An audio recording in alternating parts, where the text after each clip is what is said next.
If you have a dog in Philadelphia, you already know it's a special kind of experience. We're going to break down how to find the right trainer to help you and your pup really enjoy this city together. So let's get right into it and talk about what makes training a dog in Philly so Philly. Man, this really hits home, doesn't it? That feeling when you just want a nice, simple walk and it turns into this whole stressful event. If you've ever felt that, believe me, you are not the only one. The whole point is to make getting out and about fun for both of you. So, you might be wondering, why is training here any different? Well, it's because the city itself is basically a co-trainer. A good local trainer gets that. They know Philly isn't just the background, it's a huge part of your dog's everyday life. I mean, think about it. We barely notice the rumble of a SEPTA bus anymore, but for your dog, that's a huge deal. Or trying to navigate a narrow sidewalk in South Philly. Or all those leftover cheesesteak scraps on the ground. A trainer here has to prepare your dog for all these real-world things. Okay, so where do you even begin? Well, before you Google a single trainer, the first step is to just think about your dog and your own goals. There's really no such thing as one-size-fits-all training. What you want to achieve will point you to the right kind of help. So what are you looking for? Are you just starting out with a brand new puppy and need the basics? Or are you dealing with something more specific, like your dog getting really worked up around other dogs? Maybe you're even thinking about something like agility. Getting clear on your main goal is absolutely the place to start. And then you have to figure out what format works for your schedule and your dog's personality. You know, group classes can be fantastic for getting your dog used to being around others.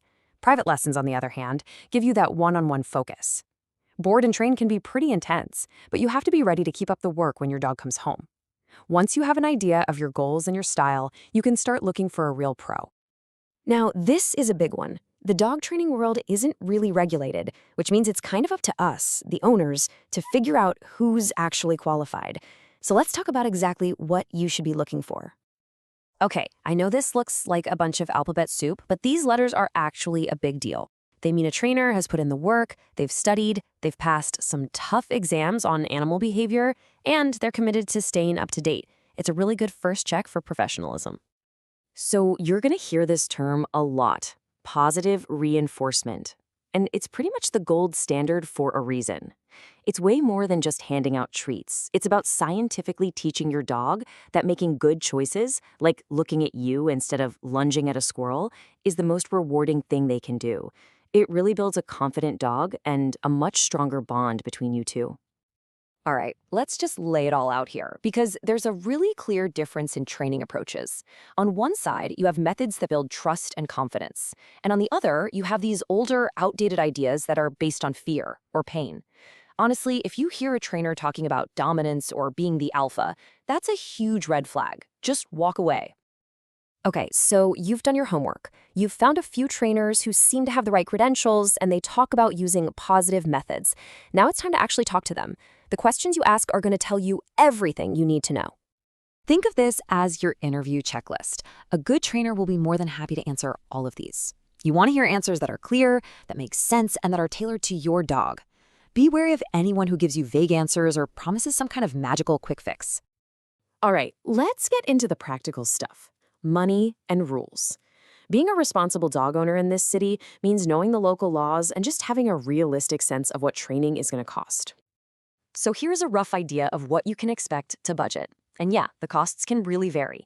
But remember, a single private lesson to tackle one specific problem can be an amazing investment.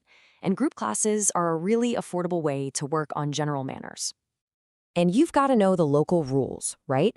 These aren't just suggestions. A good trainer is going to help you work within these laws, especially things like mastering a loose leash walk or working on quiet behavior so you don't get complaints from your neighbors in your apartment building.